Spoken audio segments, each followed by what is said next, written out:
stop. I'm sorry, you guys. 15-yard penalty for annoying loop. Sometimes I do shit like that so I can practice not rushing. It is very difficult as a Caucasian person to be able to play in a pocket like that expressively and not rush.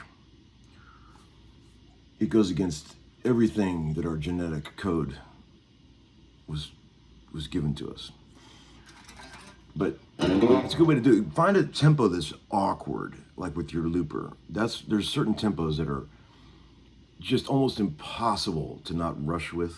It's really not a certain tempo, it's just like a feel. Like this, all I'm playing here is this.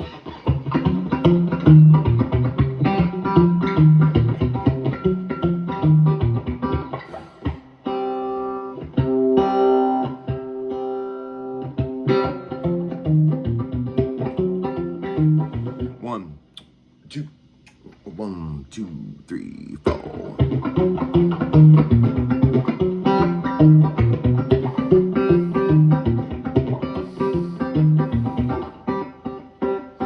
Got that going as a constant with it. So, record that, something like that, and just get lost on some soloing and try not to rush. Man, it's tough. It's tough.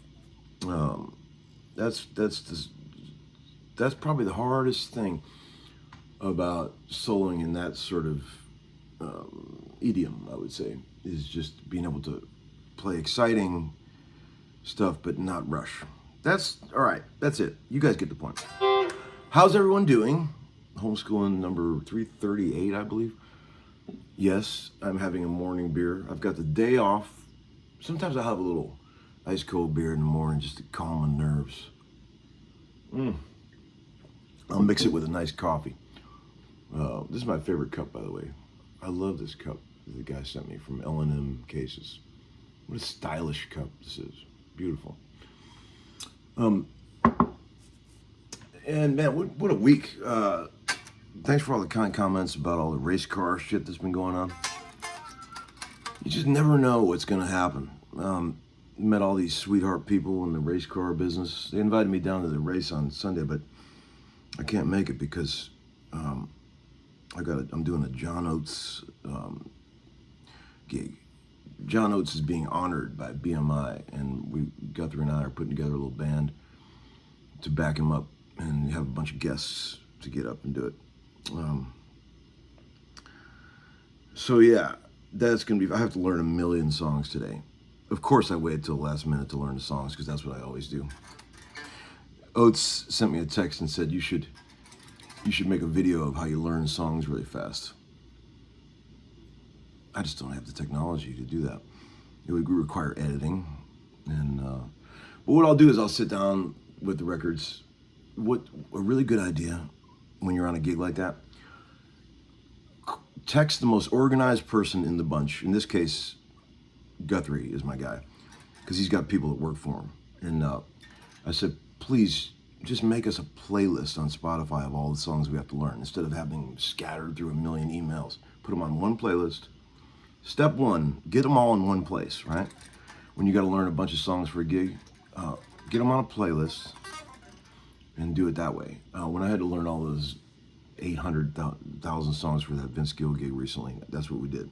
Put them on a playlist, and there you go. It's a lot easier that way. It's so frustrating digging through individual emails, trying to find one song you're missing. Oh man, I hate that. It doesn't fit into the lazy American thing that I've got going. There's a good old lick. All right, we all know this one. It's million iterations of it. You could say it, let's see.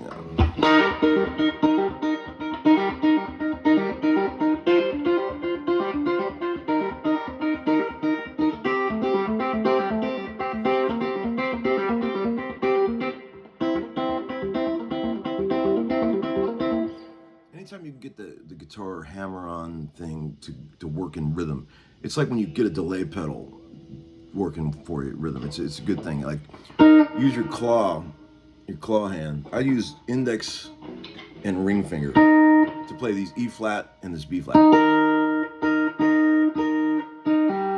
Pull off to the open G string on only on the G string, and then play a C note on the 10th fret of the D string.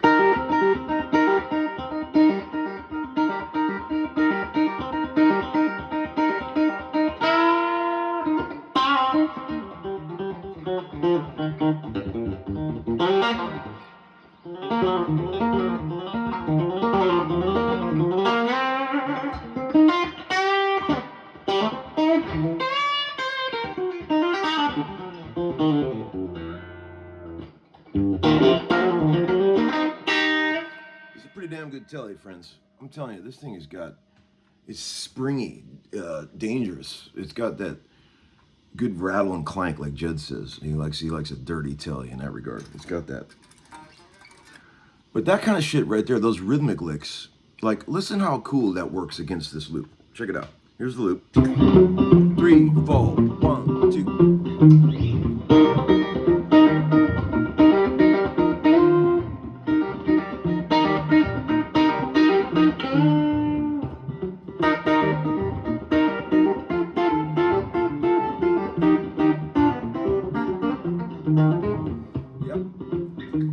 Also working in a lot of stuff on that. I love to mix major and minor thirds in blues type scenarios. We've talked about this before, but like I went.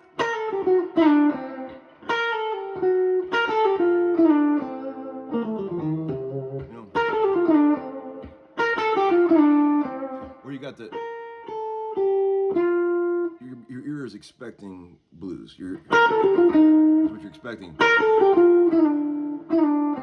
and you slide from 3 to 2.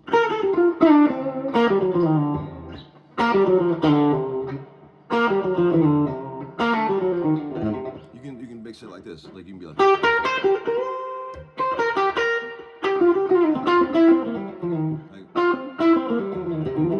Throw the occasional major third in when the ear is only expecting that minor third. Very effective. Like.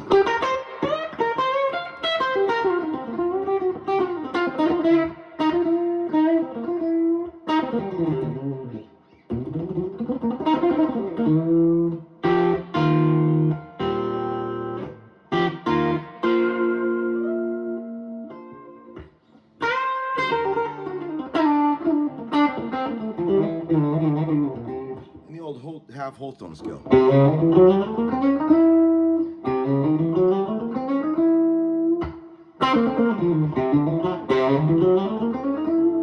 That's a good one. And I was also using the old whole tone scale, where you take whole tones, all 2 frets. And you were there, and you were there.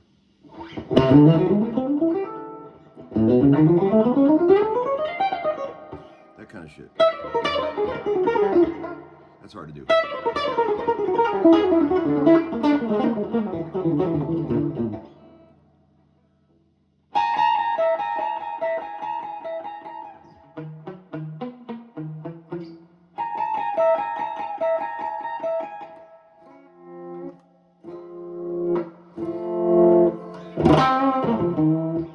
Yeah, so, Lord, what else? I was going to tell you some other shit.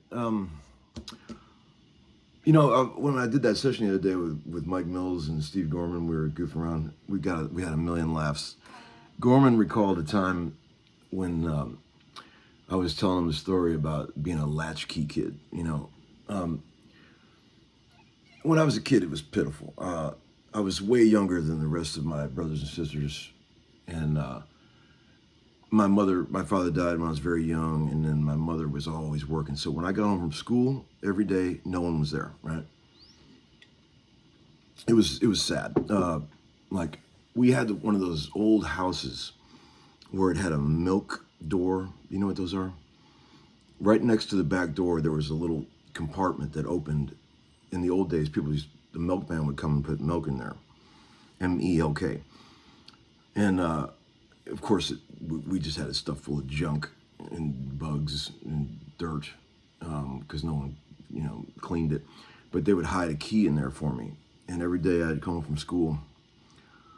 It was literally the latchkey kid. And I would just be sitting. I would either play guitar or sit in front of the mindless television. I would come home from school with these projects that I'd made in shop class, really excited about some shield I made or something like that. And they bring it home and there's nobody there to look at. It was pretty sad. Eating, canned Franco-American ravioli and shit. My mother loved me. I know she did, but it was pretty rough. My sister Joyce was very loving towards me. She kind of raised me because my mother wasn't around much.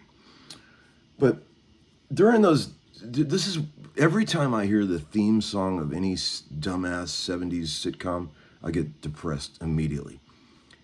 The music from Happy Days or Laverne and Shirley or Eight is Enough or any of those terrible shows, MASH, I get depressed instantly because it just reminds me of sitting there completely mindlessly.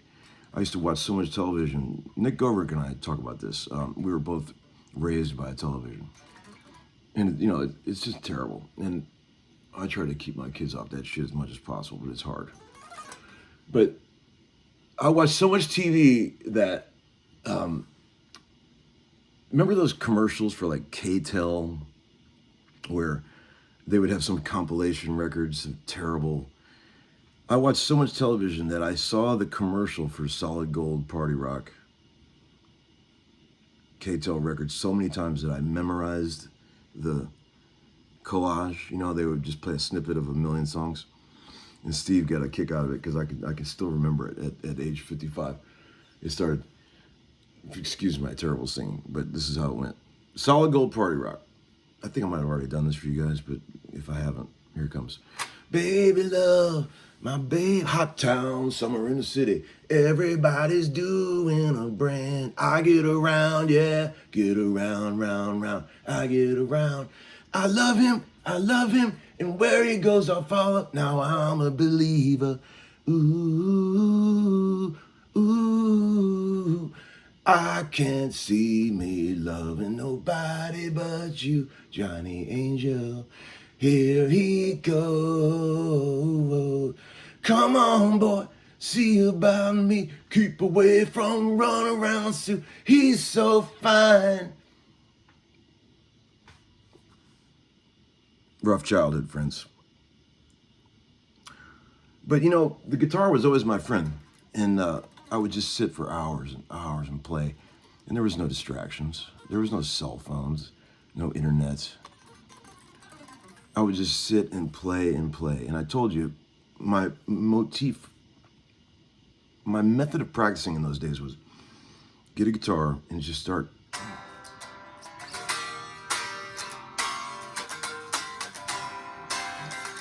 any kind of motif that I could.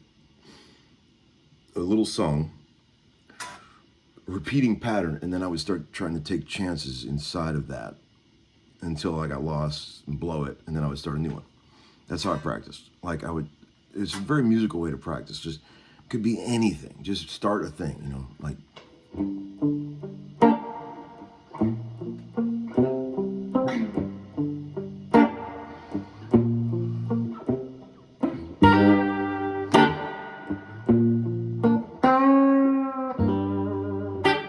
Just keep fucking around, trying crazy shit inside of that until you blow it, make some horrible mistake, and then just move on to something else. That's what I used to do. I still do that sometimes. The guitar's all out of tune. I haven't even tuned it. But that's a good way to practice. I highly recommend that. If you're ever, looking for some new ideas for practicing. I occasionally watch Jimmy Bruno's videos because he cracks me up. But he had this one where he was like, people ask me how to practice. It's like so dumb. It's like you play something until you get it right. That's how you practice. It's not rocket science. It cracked me up when he said that because people are like looking at these, trying to find some angle to practice with. It's like really all it is practice. You play until you get it right and make it feel good. There's a lot of videos of sweet homeschoolers out there trying to play little compositions that I made, over the years, and some of them are very inspired. These people will sit and learn like a 3-minute piece, like note for note. It's pretty amazing that they can remember it all, and I give credit to that. And the feel of it is what they say they always have the hardest time with, right? And I think that is the thing with music. Like, getting the notes right is just step one, right? When I try to learn a new style of guitar or familiarize myself with on a session with a real distinct style of music, like someone says, I want a real so-and-so feel on this, I'll like sit and listen to a couple of records of it, and I'll be like, I'll try to get into it, like really figure out the little inflections that make it tonally and feel-wise sound the way it sounds, right? And it could be anything. It could be something complicated. It could be something very crude. Like, I've tried to make a concerted effort to be able to play acoustic guitar like a terrible acoustic player, because that is an emotion. Like those guys that used to try to play acoustic on MTV Unplugged back in the hair bands, they have no idea how to play acoustic. When they played acoustic, it was awful, but it had a certain thing to it that is hard to imitate when you actually know how to play an acoustic, right? And sometimes that's exactly what a song needs. Like, the song doesn't want good guitar playing. It wants it to sound legit, authentic, and garagey. So I've studied that as much as I've studied, playing really well. And I think all that shit matters when you're in the studio making records. I mean, you don't want shit to sound too good sometimes or too professional. That's the thing. It's hard to make something sound garagey when you are like, really good at muting and stuff like that. That's the thing that separates like real guitar players from garage players, is like they don't know how to mute, and that creates a sound on the guitar that is very cool. So you just gotta try to forget everything when you're doing that. But that's all part of being a session man. If you're not a session man, you don't have to worry about any of that, because if you're just trying to play guitar for yourself, just play as good as you can, right? And I think that's it for today. I don't know. I got the day off. I'm just chilling. This is awesome. Maybe I'll run up to Grooms or something, I always like to go up to Grooms on a nice weekend. I don't know. We'll see. All right, you friends. Hope everybody's doing great out there. I truly appreciate all the kind comments and the sweet donations. And I will say, the video I put up of me riding that McLaren, the comments on that video definitely win the award for the cuntiest comments on any video I've ever put up. Good job, guys. I think people are predisposed to hate cars like that. When you pull up at a red light and some guy's got a Lamborghini or one of those new Corvettes or something, deep down inside, we all want to hate that person for such a vulgar display of, wealth and all that stuff, right? The guy might be just wanting a machine that performs really well, and maybe doesn't have the intent of trying to be a cock, but everyone around him always receives it as the wrong way, right? Conversely, when you pull up at a red light in any kind of old car, no matter what condition it's in, people are just like, everyone is like that. Kids, men, women, adults, grandmothers, they're all like this when you pull up at a red light in an old 65 convertible. But if I had a McLaren or a Lamborghini, they would be thinking of ways to key it when they find it in the parking lot of Publix. It's weird how we all have that. Guitar players are particularly that way. Very cunty about anyone showing off anything, right? It's like, that's pretty nasty. So I get that, guitar players are very catty by nature, and we all have it in us. So you got to watch that, kids. Just when you see somebody that's playing shit that you could never play, don't be a dick. Just go, that's awesome. Man, that's awesome. Instead of, man, I just don't want to play like that. The reason I can't play like that is because I never wanted to. I've heard so many of those excuses my whole life from people. And even I do that sometimes. Like, guitar players are just, they can be so catty. Are drummers like that? Keyboard players? Singers? Are they all like that? Anyway, this video is getting way too long. I apologize. I apologize for putting you through my horrible singing. I hope you guys have a great day. I'll see y'all soon. Bye-bye.